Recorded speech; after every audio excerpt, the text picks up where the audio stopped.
नमस्कार, आप देख रहे हैं पीएनपी न्यूज। दोस्तों, हमारे यूट्यूब चैनल पे आप लोग का स्वागत है। दोस्तों, अपना चैनल है, आप लोगों का भाई का चैनल है, इसलिए आप लोगों का दिल से गहराई से स्वागत है। और इस वीडियो को अंत तक देखिए और ज्यादा से ज्यादा लोगों के पास शेयर करिए, सब्सक्राइब करिए, लाइक करिए, शेयर करिए। दोस्तों, ये बात करेंगे दो राज्य में, भारत के दो राज्य। एक तरफ भारत के सबसे अमीर राज्य महाराष्ट्र में विधानसभा चुनाव कल के दिन मतदान सुबह 6:30 बजे से स्टार्ट होगा। और भारत के जल और वन से प्रचलित राज्य झारखंड, जिसे काला डायमंड का राज्य कहा जाता है, उस राज्य में लास्ट चरण 20 नवंबर को सुबह 6:30 बजे से स्टार्ट हो जाएगा। सोमवार के शाम चुनाव प्रचार का दिन अंत हुआ और तमाम पार्टी और तमाम दल, वह सत्ता दल हो या विपक्ष हो, एक दूसरे को जहरीले बयान देते रहे। उस जहरीले बयान में कितना दो विधानसभा के जनता के लिए सुख खुश भरी बातें हुआ, कितना जनता के हित का बयान था, या कितना जनता के हित छोड़कर सिर्फ अपने हित के लिए, नेताओं अपने हित के लिए बयानबाजी कर रहे थे। झारखंड में सबसे ज्यादा जो टूल पकड़ा वो है घुसपैठियों, मिट्टी बेटी उठा ले जाएंगे का एक गाना आप सुने होंगे, डोली में उठा ले जाएंगे। उसी तरह झारखंड के राज्य में यही बयान उठा ले जाएंगे घुसपैठियों, आदिवासियों की बेटी को, आदिवासी की मिट्टी को। अली अल्फज जैसे बयान घूमते रहे सराउंडिंग में, और तमाम शिक्षा, स्वास्थ्य, अच्छे स्वास्थ्य का व्यवस्था, अच्छे दवाओं की व्यवस्था, जो कि भारत में अब अनगिनत बीमारी प्रचलन ले चुके हैं, अपना जगह पकड़ लिया है। उसके बावजूद भी नेता अपने जहरीले बयान, तीखे बयान और हिंदू मुस्लिम जैसे बयान को पकड़ के रखा, और जनता का मुद्दा दूर दूर तक कहीं दिखाई नहीं दिया। दोस्तों, महाराष्ट्र में भी वही रहा। दोस्तों, महाराष्ट्र में विपक्ष अडानी, किसान, छात्र, बेरोजगार, ये तमाम मुद्दे विपक्ष पकड़े रहे, लेकिन वहां के सत्ता पक्ष बीजेपी, महायुति गठबंधन, एकनाथ शिंदे की सरकार के तमाम नेता जहरीले बोलते रहे। एक तरफ बटेंगे तो कटेंगे, और एक तरफ भारत के प्रधानमंत्री का बयान एक है तो सेफ है। तमाम नारे वहां चलते रहे, और लव जिहाद, वोट जिहाद, लाइफ जिहाद, ये तमाम हिंदू मुस्लिम, टीपू सुल्तान, तमाम मुद्दे चलते रहे। लेकिन इस तमाम बयान, जहरीले बयान के साथ दूर दूर तक कहीं महाराष्ट्र में भी नहीं दिखा कि महाराष्ट्र का अस्मिता, महाराष्ट्र का विकास महाराष्ट्र में क्यों है, महाराष्ट्र का ग्राफ, इनकम ऑफ सोर्स क्यों घटा। गुजरात से अभी जिस तरह से स्थिति है, गुजरात का जो पोजीशन है, कैपिटल ऑफ पोजीशन, वह महाराष्ट्र का क्यों नहीं, जिससे पूरे देश में सबसे ज्यादा जीएसटी और सबसे ज्यादा भाड़ा जाता है, उसके बावजूद भी महाराष्ट्र का ग्राफ क्यों डाउन है। ये तमाम मुद्दे दूर दूर तक नहीं देखा। क्यों किसान को खेती से ज्यादा बेचने से ज्यादा खेती में पैसे लग रहा है, करने में, सोयाबीन की खेती जिस तरह से विपक्ष ने उठाया। दोस्तों, एक तरह से कार्टून बनते रहा राजनीतिक माहौल, और चुनाव प्रचार खत्म हो गया है। कल सुबह 20 नवंबर को महाराष्ट्र में पहला चरण होगा, और तमाम 280 सीटों का एक ही बार मतदान होगा, वह रूरल एरिया हो या शहरी नगर विकास क्षेत्र हो, तमाम क्षेत्र में कल के ही दिन मतदान होगा महाराष्ट्र में। और महाराष्ट्र और झारखंड की जनता जहरीले बयान के साथ जाएंगे, या अपने मुद्दे को पकड़ के मतदान केंद्र पहुंचकर अपना मताधिकार से मत देने का काम करेंगे।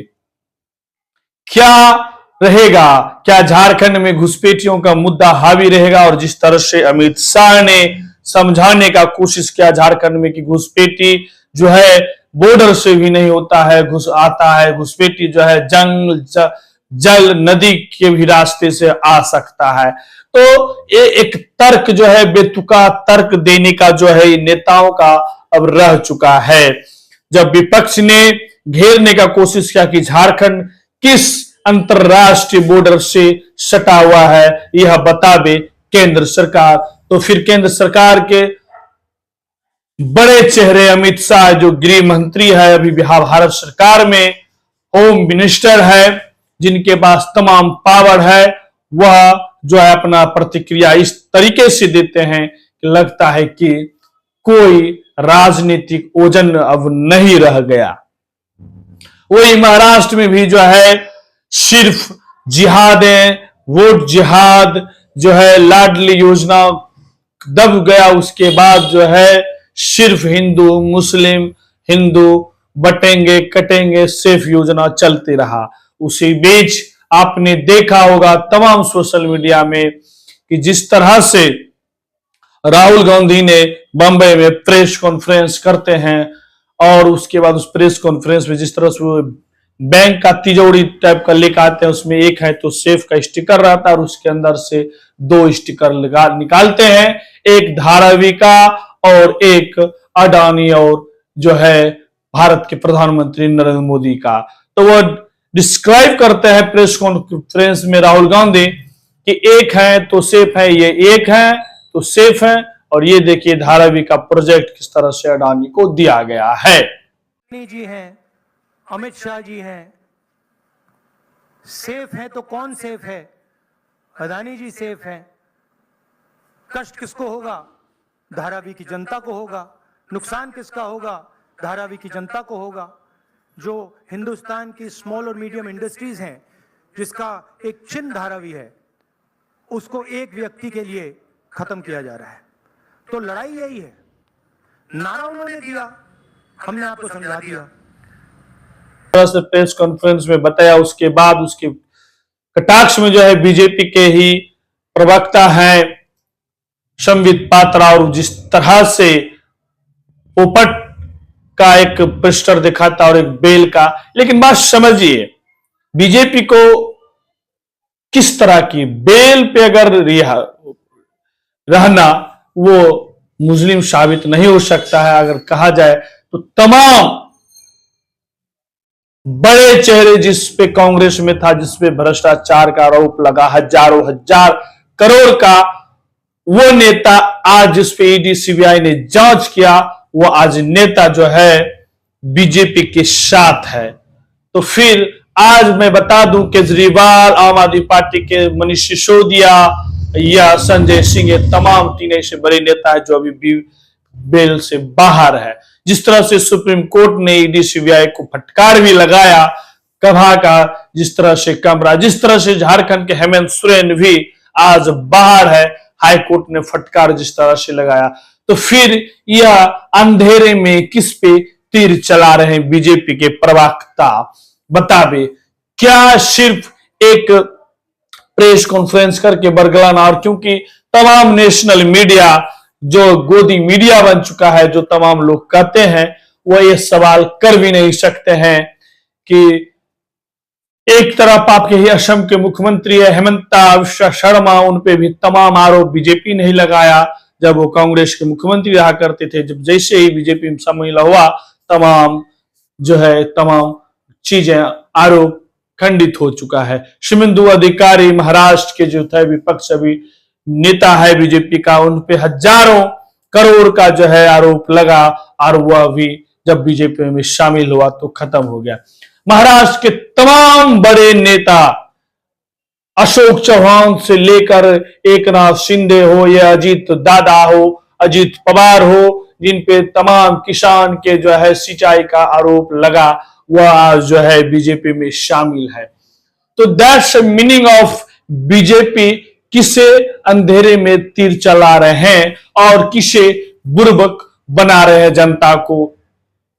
और बाल ठाकरे की बयान को तोड़ मरोड़ कर उसे जो है राहुल गांधी पे ना सही है बीजेपी के लिए। क्या इस बीजेपी ने जिस तरह से प्रेस कॉन्फ्रेंस किया, बीजेपी के और नेता जिस तरह से समझा रहे हैं कि एक है तो सेफ है, सेफ का दो मीनिंग बता रहे हैं कि सुरक्षा और सुरक्षित रहना, तो ये कहीं न कहीं जनता को अब समझ में आ रहा है कि बीजेपी पुनः अपने ही बयान और अपने ही बयानबाजी के कटघरे में फंसते दिख रहा है।